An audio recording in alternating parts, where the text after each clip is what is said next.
Exploration. It's the essence of yachting. For those willing to venture off the beaten track, the rewards are extraordinary. Superyachts connect their guests with the world's most remote and adventurous destinations. A gateway to unique experiences, forming an intimate connection with our environment. In Australia, the possibilities for exploration are limitless. Australia is an island nation. We are surrounded by water, and most of our population is a coastal population. And so the waterways of Australia are incredibly important to our lifestyle. They offer just incredible coastal landscapes that people enjoy and that we love to share with our visitors. Australia offers a lot more to people that want isolation, people that want to be the only vessel that's at a certain location. We've got such a large coastline that it would be unusual for you to see another superyacht unless you're in the middle of Sydney Harbour.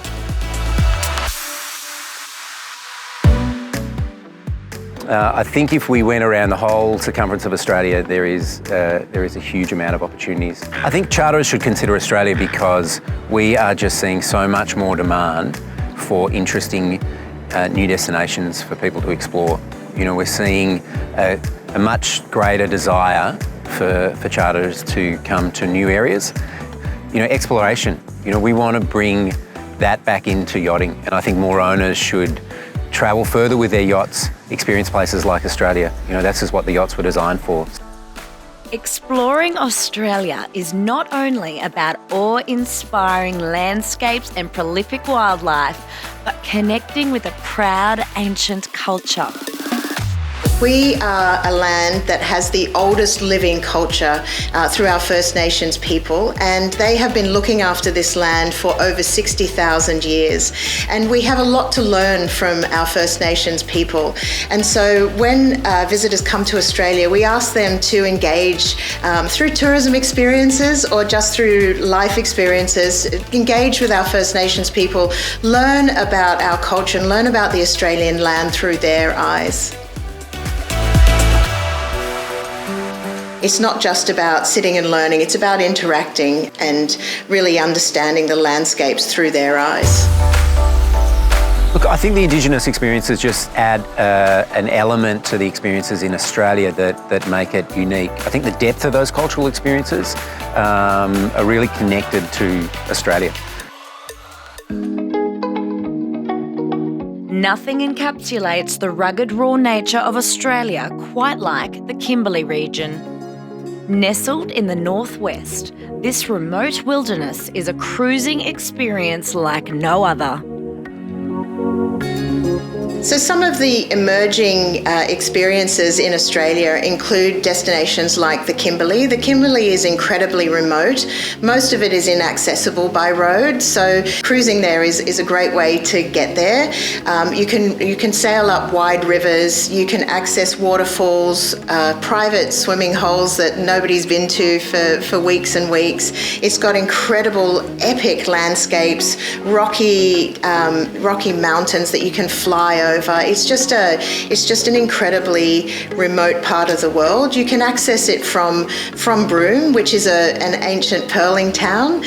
So you can pick up some pearls and then head out to the remote Kimberley. It offers something really unique and different from an Australian cruising point of view.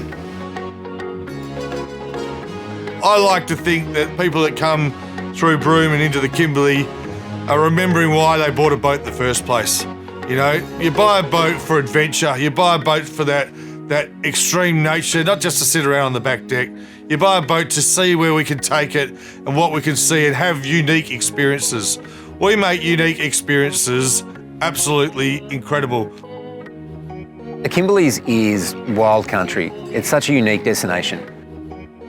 I think there's very few places in the world where you can experience such remoteness and such an ancient landscape. You know, I think we have to appreciate that is one of the last natural frontiers, and you know, it's an experience that people need to do at least once in their life. It really presents itself to having an adventure. When you go to the Kimberley, it is what people think about Australia. You know, this is Australia. There is nothing for 1,000 miles. You know, you can't get there by road. The only way you can get there is by boat.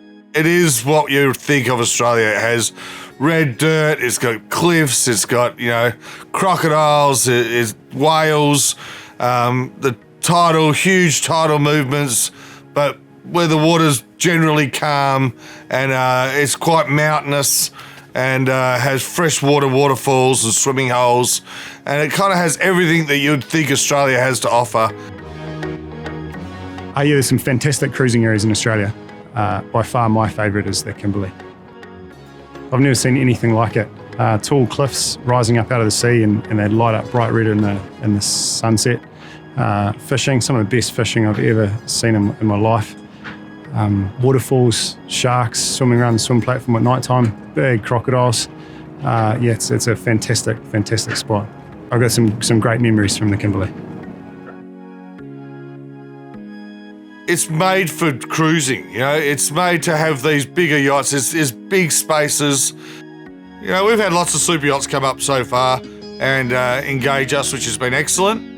Well, we took Lady E from one end of the Kimberley to the other, from Wyndham all the way down through Broome and back again. You know, they were flying people in on helicopters and seaplanes. They really took advantage of every aspect that was on offer. With Octopus as well, they came all the way through the Kimberley, went back up and into it again, and then we took them to the Rolly Shoals as well. That extra bit of knowledge, because we've operated helicopters throughout the region, to be able to put them where we know we can, get them in safely, and just to really enhance the whole trip has been what's been great about having those bigger super yachts come into the area. I think simply it is probably the furthest removed from being on a charter in, say, Saint-Tropez. It is an incredibly unique destination. Heading east, Darwin is another launch pad for charters in the Kimberley, but the Northern Territory capital is an adventure haven in its own right. Home to some of Australia's most iconic landmarks, the Northern Territory boasts sublime natural beauty, enchanting cultural encounters, and a dreamy tropical climate.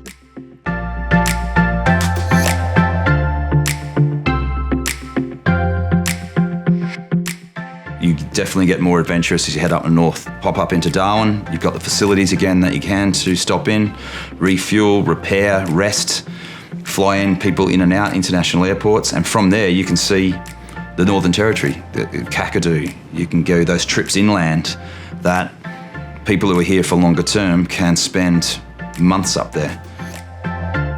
The coastal city of Darwin provides an incredible base to discover Australia's distinctive top end. From the vibrant waterfront to the famous Mindle Beach Sunset Market, Darwin is a cultural melting pot boasting an array of local and international cuisines, arts and performers. Once accustomed to the blissful tropical lifestyle, the adventure begins. I think being suited to the more expedition or explorer yachts that are around nowadays because of just its isolation. It's a rugged coastline, you need boats that are built for it.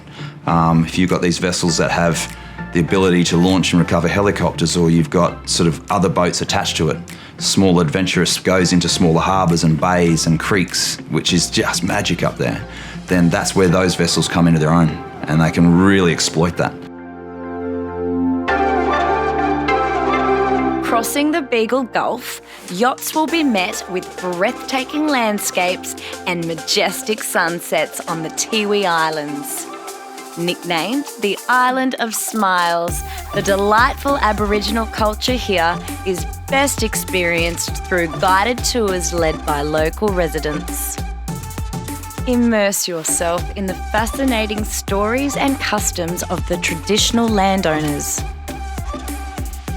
Cruising further eastwards, the untamed wilderness of Arnhem Land is rich in Aboriginal culture, breathtaking scenery and rare wildlife.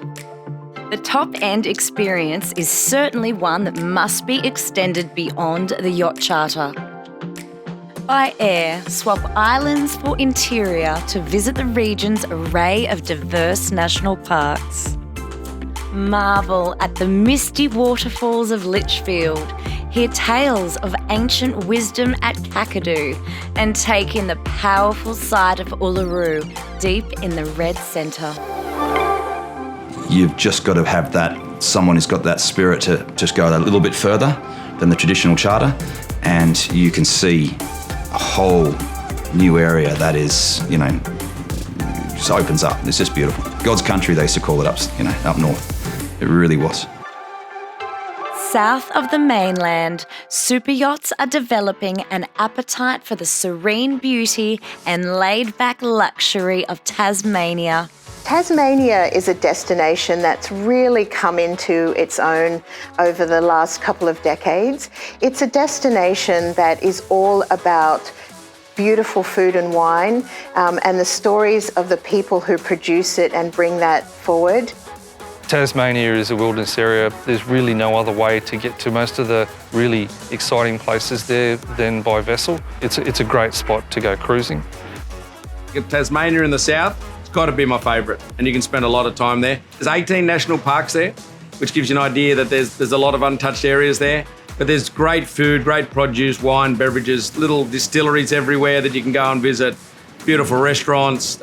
So it's not just always about staying on the yacht. It is about when you visit a place to get off and experience that culture. Tasmania's a great example. You get off the boat and you go ashore and you find the oysters are sitting there on the beach to take back to the boat.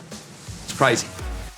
There's so much to do there, and the scenery is fantastic. You can just spend unlimited time there, really. And it's really an area for super yachting which is entirely undiscovered, and every super yacht should go to Tasmania. From the top end down to Tasmania, adventure is endemic. Even Australia's major cities are gateways to profound areas of natural beauty.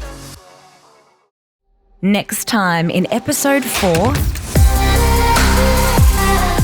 we move our focus to Australia's thrilling city experiences.